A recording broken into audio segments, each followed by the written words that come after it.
Welcome, friends.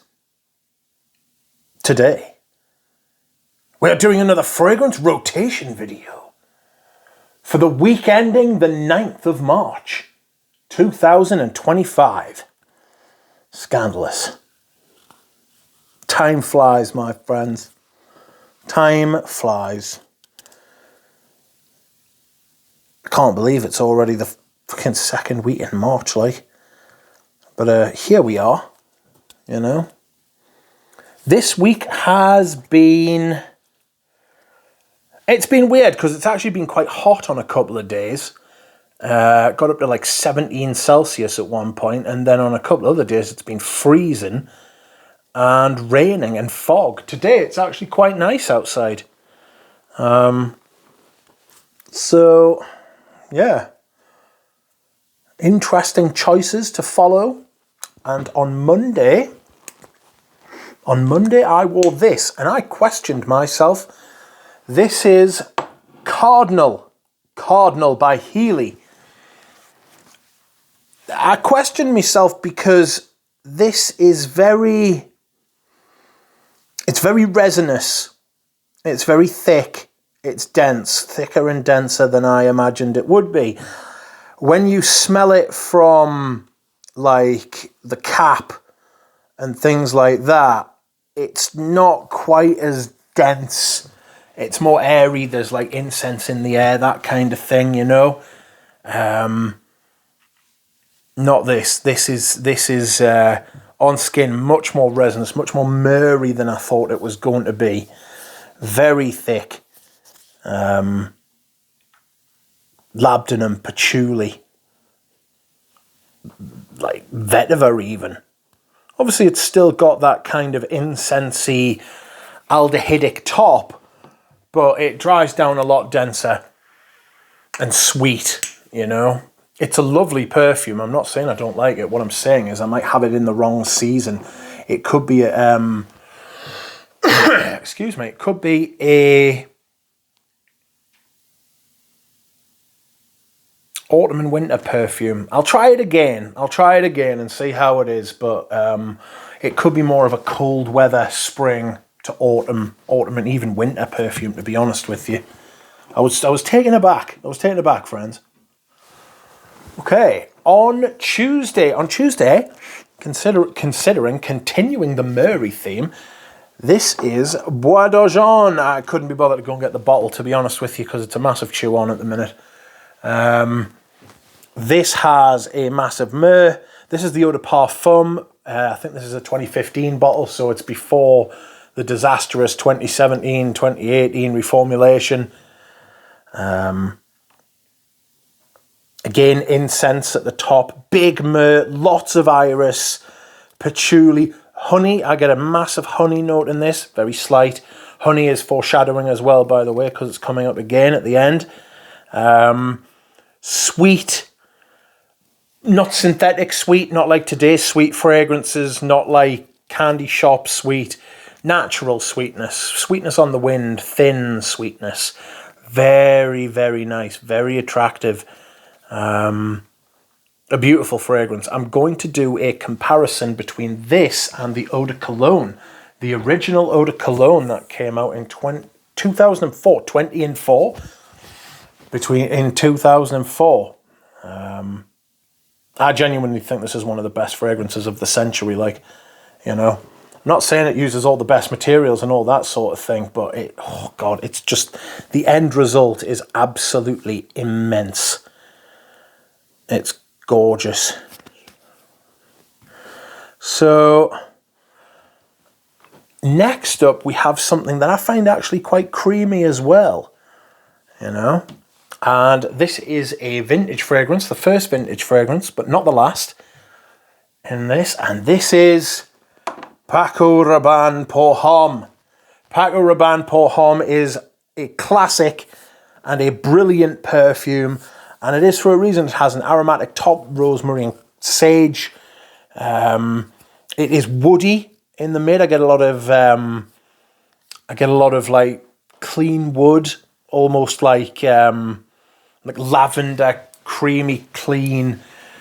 floral, it's like lavender and geranium in the mid with some soapy kind of aspects to it. And then in the base, a little tiny little bit of honey with oak moss, lavender oak moss kind of thing. It is absolutely beautiful. This is my, how old are you? 10 years old? No, 25 years old from the very early 2000s. And this is gorgeous. It is truly a classic men's fragrance for a reason. The modern bottles don't smell as good. I thought they smelled really good up until about 10 years ago, and then in the mid-2010s, they just got devastated, really, if I'm being honest. Not to worry. Next up, we have another vintage fragrance and another classic and darling of the fragrance community.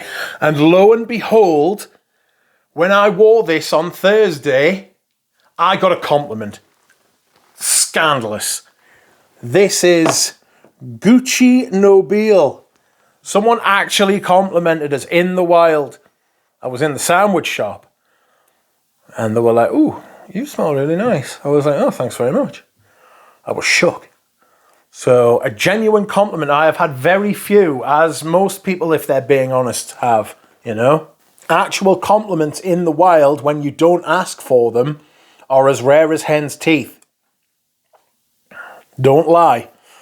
Don't fucking tell people that you get them when you don't. But I love this stuff. It is, again, lavender, geranium, rosemary, oak moss, sandalwood, cedar, patchouli. It's a big fougere thing, released in the late 80s, 88. There's another perfume released in 88 in here as well, which has got a similar, similar profile too. This has got a huge floral heart going on. It's an amazing perfume. It really is very beautiful. The prices, second-hand prices, are disgraceful though. Jesus Christ.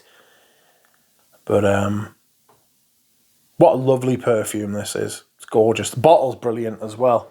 You know, very 80s. Got a little bit of Art Deco going on about it though. So I'm a little bit funny with Art Deco. Sometimes I like it and think it's stylish, and then when I actually go to like possess it, that's a strange way of putting it. When I actually go to like get it and put my hands on it and see it in person, I really don't like Art Deco, you know? I really don't. It's nice to look at, but it's not something I want to internalize and possess. Okay. Friday I wore something a little bit different, but also it harkens back to more the beginning of the week, you know. These perfumes seem to have a thread running through them, actually, a little bit of creaminess. And this is Oriental Valour, perfect for this time of year. Same in the autumn too. Same in the autumn, because this gives off a creamy, slightly fresh, green, resinous kind of vibe. Myrrh, vanilla, spruce. An outrageous note of spruce. Spruce Springsteen is what they will not call you if you wear this. One of Les and Demodable's best, in my opinion. Probably the most underrated fragrance that they make. Nobody talks about this, although it is absolutely fantastic. You must like that green spruce kind of vibe, though, that evergreen sort of smell. It's gorgeous. Performance is massive. It smells fresh, a little bit spicy. Maybe a little bit like vetiver as well, maybe. I don't know that vetiver's actually in the notes, but it's definitely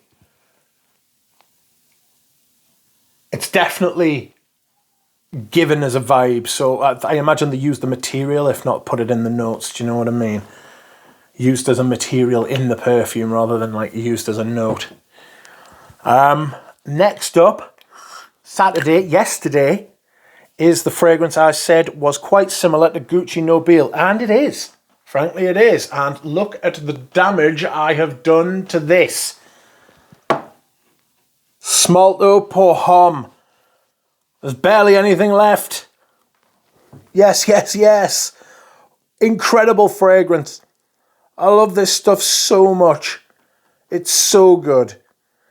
Lavender, rosemary, like licorice aniseed kind of thing at the top. Patchouli, lavender, geranium, and then a smoke moss, as I like to call it, a smoky oak moss in the base. Smells like Italian leather, black Italian leather. It's a fabulous perfume. It really is an absolutely brilliant perfume. I love it. Don't know how easy it is to get. I once bought 12 30ml bottles for about 100 quid. So I was pretty pleased with myself for that.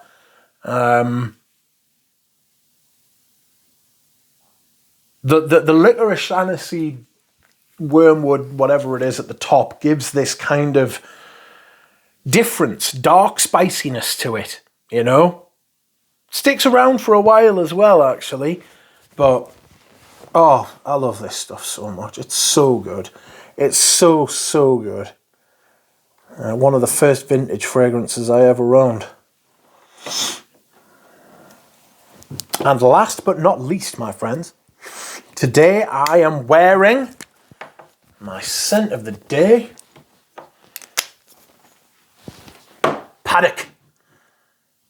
Paco by Hermes. This was a limited edition this time last year. It is hay. It's meant to have horse poo in it, horse manure. It does have a dark brown vibe, but it's more woody. Carrot seeds, wood, horse, general horse. And I love the picture on the front. Someone just being like, hey, horse. You know? Hey, horse. Nice face. I think this is Christine Nigel's best perfume for Hermes, if you want the truth. And it was a limited edition. They only made 500, of which I have 2. Thank God. So, that is good. Got a really nice honey note in it too. I'll come back and do a review on this at some point. Me and Galen did a live stream first impressions last year on this. It was about this time last year. Anyway, that is it, my friends. Thanks very much for watching. See you again soon.